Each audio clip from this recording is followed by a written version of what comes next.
অন্যান্য রাজনৈতিক দলের সাথে যখন কালকে কথা বলছি, আমি তো ছিলাম না, আমি তো কারাগারে ছিলাম, আমার সাথে দেখা হয় নাই। তো আমি আসছি সর্বোপরি সব ব্যাপারেই কথা বলতে। এই যে ইন্টারিম গভর্নমেন্ট যে হচ্ছে, এই ব্যাপারে কথা তো হয়েছে, আমরা জানতে পাচ্ছি যে ইন্টারিম গভর্নমেন্ট হবে এবং ইউনূস সাহেব প্রধান, এটা তো মোটামুটি সর্বসম্মত, ইউনূস সাহেব প্রধান। এই এই ব্যাপারগুলি ছাড়াও আমার কথার মধ্যে যেসব ব্যাপার প্রাধান্য পেয়েছে, সেটা হলো যে দিস ভায়োলেন্স মাস্ট স্টপ। আমি যেটা রাষ্ট্রপতি বলেছি যে উনি গার্ডিয়ান টু দ্য কনস্টিটিউশন এই মুহূর্তে, এবং ওনার নর্মাল সময়ের চেয়ে ওনার এখন দায়িত্ব অনেক বেশি। এবং এই যে মারামারি, লুট, যেই ঘটনাগুলি ঘটছে, সেই জিনিসটাকে যেভাবে হোক বন্ধ করতে হবে। দ্বিতীয়ত, মাইনরিটিদের উপর, এটা হিন্দু সম্প্রদায়ের উপর বিভিন্ন জায়গাতে যে অত্যাচার নিপীড়নগুলি চলছে, সেই জিনিসগুলি বন্ধ করতে হবে। পুলিশকে দেখুন, সব পুলিশ তো আর খারাপ না, সব পুলিশ দলীয় হয় না। ছোট ছোট পুলিশ অফিসাররা তারা চাকরি করে, তারা তো আর কিছু জানে না। এটাই বলেছি, যেভাবেই হোক পুলিশকে তার দায়িত্বে ফেরত আনতে হবে।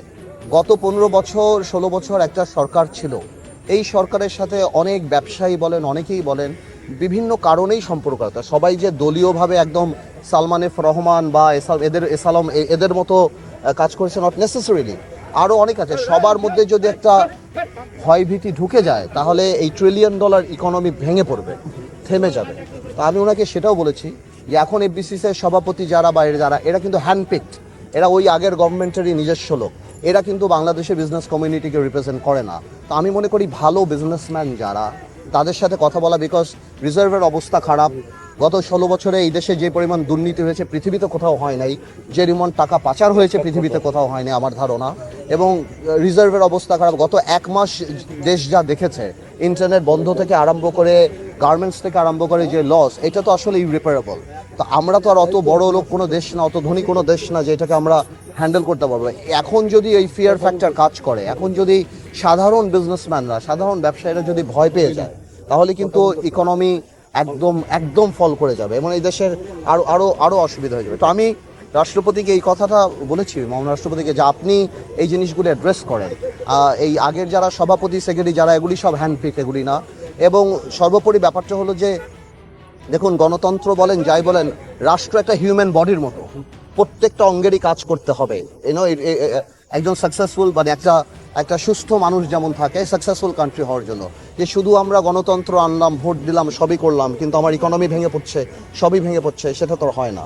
তো এই সব আনুষাঙ্গিক যেই ব্যাপারগুলি, এগুলি আমি রাষ্ট্রপতিকে বলেছি যে আপনার এখন যেই দায়িত্ব, আপনি যে দায়িত্ব নিতে পারেন নিজ থেকে, সেটা আসলে আপনার নেওয়া উচিত এবং এই কানেক্টিভিটি সাধারণ মানুষের সাথে আপনার ক্রিয়েট করা উচিত। জি, সেটা হচ্ছে যে এই যে ইন্টারিম সরকার, এই সরকারে আপনাদের কোনো পরামর্শ, আপনাদের কোনো নাম, আপনাদের পক্ষ থেকে কোনো না, আসলে তো আমি আজকের দিনে যদি আমাকে জিজ্ঞেস করেন, এই জিনিসটা আসলে এখন আর এটা ম্যাটার করে না, বিকজ এখন তো ইউনূস সাহেব হয়ে যাচ্ছে। আর বৈষম্য বিরোধী ছাত্র আন্দোলনে যারা ছিলেন, ওনারাও তো খুব সিগনিফিকেন্ট কাজ করেছেন। আমরা হয়তো যেটা 17 বছর আন্দোলন করে কাঙ্ক্ষিত লক্ষ্যে পৌঁছাতে পারিনি, ওনারা করেছেন। তো ডেফিনেটলি ওনাদের একটা স্টেক থাকবে, ওনাদের একটা সে থাকবে। আমার বিশ্বাস এটা রাষ্ট্রপতি বলেন বা ইউনূস সাহেব যিনি আসবেন, ওনারা বসে একটা ব্যালেন্স ক্রিয়েট করে ফেলতে পারেন। সো আমার ধারণা ওই জিনিসটা ওভাবেই হোক। বাট আমি মনে করি আরেকটা ব্যাপার কথা বলেছিলাম, এটা খুব খুব গুরুত্বপূর্ণ, আমলাদের ব্যাপারটা। হ্যাঁ, আমি বলেছিলাম যে এই 15 বছর চাকরির কারণে অনেক আমলা দেখা গিয়েছে অতি আওয়ামী প্রেমীও ছিল, আবার অনেক প্রফেশনালও ছিল। এখন দেখা যাচ্ছে যে তাদের মধ্যে একটা ভীতি দাঁড়াচ্ছে। তো আমলাদেরকে যদি আপনি এই কমফোর্ট জোনে না আনেন, তাহলে কিন্তু সরকারি অফিস চলবে না এবং কোনো কাজই হবে না। সো আমার কথাগুলি শুধুমাত্র রাষ্ট্র জানি এই 3 মাস 4 মাস 6 যাই হয়, আমরা তো এখনো বলতে পারি না, যে কোনো ধরনের ধাক্কা না খায়, রাষ্ট্রের যেন ইকোনমি না হয়, মানুষের যেন কোনো অসুবিধা না হয়। আমার কথাগুলি বেসিক্যালি তার উপরেই ছিল। আর বাকি যারা আছে, আমরা যখন জেলে ছিলাম তখন তো কথা হয়েছে। শপথ মনে হয় কালকে হওয়ার কথা। হ্যাঁ, তো কালকেই তো আমরা দেখতে পারবো। আমরা যদি অবশ্যই তো আমরা তো ইনভাইটেড, আমরা আসলে আমরা দেখতে পারবো। বাট শপথ হোক, একটা নতুন সরকার হোক, ভালোভাবে কাজ হোক, কিন্তু রাষ্ট্রপতির জায়গাটা এই ধরনের সিচুয়েশন অনেক ক্রুশিয়াল। হ্যাঁ, ইভেন যে সময়ের কথা বলা হচ্ছে, ইন্টারিম গভর্নমেন্টের সময়, কেউ বলছে 3 মাস, কেউ 6 মাস। আবার আমরা শুনতে পাচ্ছি যে যিনি দায়িত্ব নেবেন তার একটা চাওয়া আছে, একটা দীর্ঘ সময় না হলে রিফর্ম করা সম্ভব না। না। আপনাদের কি কোনো না, আমাদের কথা দেখুন, আমরা তো চাই, আমরা তো গণতান্ত্রিক পার্টি, আমরা তো পলিটিক্স করি, আমরা তো চাই নির্বাচন হবে, দেশ গণতন্ত্রের মতো চলবে।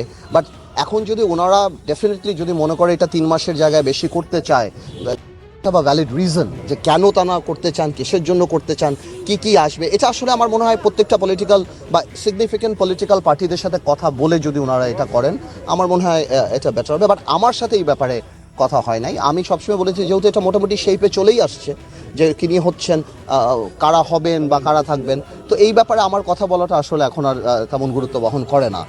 আনুষঙ্গিক আপনারা